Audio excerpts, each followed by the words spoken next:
সমান অবস্থায় এদিক থেকে ওইদিকে, ওই দিক থেকে এদিকে ঘুরপাক খেয়েছে। কোন কোন মুফাসসির বলেন 1 বছর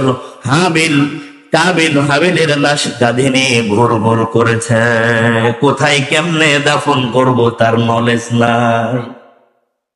এবার আল্লাহ তাআলা কাবিল যে কত বড় দুনিয়ার নরদম, কত বড় আল্লাহ তাআলার অবাধ্য, আল্লাহ তাআলার অপছন্দের অপ্রিয়, আল্লাহ তাআলা এর নমুনা দেখানোর জন্য আল্লাহ তাআলা আল্লাহর অন্য সৃষ্টি দুটো কাক, আল্লাহ দুটো কাক মানে কাওয়া কাক আল্লাহ তাআলা কাবিলের সামনে পাঠায় দিয়েছেন।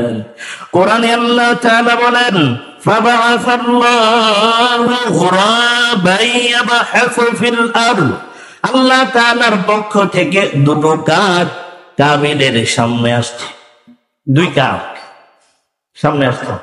আসার পরে কাক একটা আরেকটার সাথে বাঘ বিতণ্ডা করছে, ঝগড়া করছে। একটা আরেকটার প্রতি ক্ষিপ্ত হয়ে এক কাক আরেক কাককে ঠোকর দিতে দিতে মেরে ফেলছে।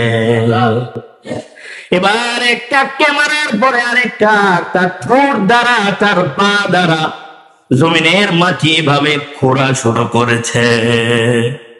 মুসলমান বুঝে রাখেন, জেনে রাখেন, পৃথিবীতে মানুষদেরকে মাটির নিচে দিতে হবে এই থিওরিটা আল্লাহ কোন নবী রাসূল দ্বারা মানুষকে শেখান নাই, বরং আল্লাহ দুটো কাক দ্বারা শিখাইছেন। সুবহানাল্লাহ। এবার একটা কাক ঠোঁট দ্বারা, পা দ্বারা মাটিগুলো আস্তে আস্তে মাটি সরাতে লাগলো, মাটি ঘুরতে লাগলো। করার পরে যে কাকটা মারা গেছে সে কাকের তুলে ধরে মাটির মাঝে টান দিয়ে এনে মাটি উপরে দিয়ে দিছে। সুবহানাল্লাহ। এবার কাবিল তো ছায়া দৃশ্যটা দেখছিল, হঠাৎ করে তার দৃশ্য পটে, তার স্মৃতি পটে এটা ভেসে গেল। হায়রে, আমি কেমন মানুষ হলাম, আমি তো আমার ভাইকে হত্যা করলাম, হত্যাকারী হয়ে গেলাম। ভাইয়ের লাশটা কিভাবে দাফন করব এই জ্ঞান আমার নাই। আসলেই তো আমি নষ্ট মানুষ। কি মানুষ? এই জামানাতেও যারা নাকি 2 নাম্বারি করে, চুরি করে, ছিনতাই করে, বাটপারি করে, জানা করে, ডাকাতি করে, টেন্ডারবাজি করে, চাঁদাবাজি করে, সবগুলা নষ্ট মানুষ। কি মানুষ? ভালো মানুষ আমার এই কাজ করে কেন? সবগুলো কি মানুষ? নষ্ট মানুষ। ভালো মানুষ তো হারাম পন্থায় কাজ করবে। শরীরের ঘাম, এই দেহ থেকে ঘাম জড়ায়, ঘাম দ্বারা উপার্জন করবে। আল্লাহ শক্তি পুরুষকে সুঠাম দেহ আল্লাহ কেন দিয়েছেন? পরিশ্রম করার জন্য। এবার কাবিল এটা প্রত্যক্ষ করার পরে, দেখার পরে সেও ভাবলো এভাবে মনে হয় দাফন করা যাবে। সেও মাটি খুঁড়লো, হাবিলের মাটির নিচে দিয়ে উপরে মাটি চাপা দিয়ে দিল। শুরু হয়ে গেল দুনিয়ার কোন মানুষ যখন মারা যায় তাদেরকে আমরা এই নিয়মে কাফন দাফন শেষ করি। শেষ হয়েছে। রাসূলুল্লাহ সাল্লাল্লাহু আলাইহি সাল্লাম বলেন জাহান্নামের সর্বোচ্চ শাস্তি আল্লাহ আদম নবীর ছেলে কাবিলকে দিবেন। নাউজুবিল্লাহ। কেন? এই পৃথিবীতে সর্বপ্রথম মানুষকে হত্যা করার এই যে একটা প্রচলন, এটা সূচনা করেছে কাবিল।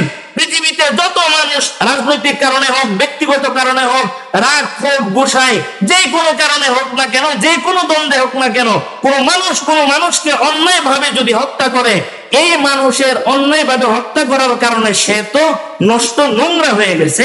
তার পাপের এক অংশ আদম নবীর ছেলের কাবিলের আমলনামায় কিয়ামত পর্যন্ত যেতে থাকবে।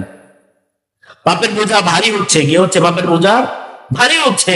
আর জাহান্নামের সর্বনিম্ন শাস্তি নবী বলেন আমার চাচা আবু তালেবকে আল্লাহ দিবে।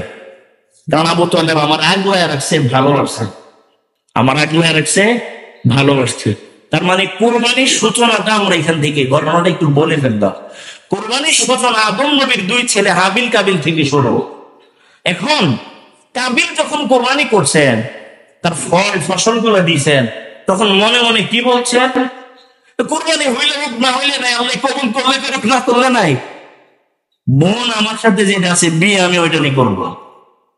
মুসলমান একটু খেয়াল করেন, এই কথাটা একটু আমাদের সাথে মিলাবো, এটা মিলাবো, আয়াত থেকে শিক্ষা নেব, মিলাবো। আমাদের সমাজের কোন কোন মানুষ যদি এমন ইন্টেনশন, এমন চিন্তা ভাবনা নিয়ে যদি কোরবানি দেয় যে কোরবানি হইলে না হইলে নাই, ফ্রিজার তো করা যাইব, কি করা যাইব, মানে ফ্রিজের ভিতরে আর কি, ফ্রিজের, কারণ বাংলাদেশে তো কোরবানি ঈদের আগে ফ্রিজের ডিসকাউন্ট অফার, কি অফার, ডিসকাউন্ট অফার, বিশাল ডিসকাউন্ট অফারে ওয়ালটনের ফ্রিজ বিক্রি করা হচ্ছে, বিশাল ডিসকাউন্ট। হেরাও জানে যে কোরবানি গোশত ফ্রিজার করতে হবে, এই কারণে ডিসকাউন্ট অফার। আমাদেরও প্রবণতা বেশি, কোরবানি ঈদের আগে যত বেশি ফ্রিজ বাংলাদেশে বেচা হয় সারা বছরে হয়তো বেচা হয়। এখন কোন মানুষ কোরবানি দিতে গিয়ে যদি ভাবে কোরবানি হইলে হোক না হইলে নাই, গোশত তো আছে, তাইলে তার কোরবানি আদম নবীর ছেলে কাবিলের কোরবানির মতো পড়ে থাকবে। কথা কি বলছেন? দ্বিতীয় ভাইয়ের কথা, হাবিলের কথা ছিল আল্লাহ সবার জিনিস কবুল করেন না, শুধুমাত্র কেবলমাত্র যারা আল্লাহর সন্তুষ্টির জন্য, আল্লাহর ভালোবাসায়, আল্লাহর মহাব্বতে, আল্লাহর ভয় নিয়া, এই চিন্তা নিয়া, এই ভাবনা নিয়া, এমন একটা অবস্থা, অন্তরের অবস্থা নিয়ে কোরবানি করে। হায় রে, কোরবানির পশু তো বাজার থেকে কিনলাম 1 লক্ষ টাকা দিয়া, ঠিক, তবে আল্লাহ ভালো জানে, আল্লাহ আমার নিয়তের কোনো গরমিলের কারণে কোরবানিটা কবুল হয় কি হয় না।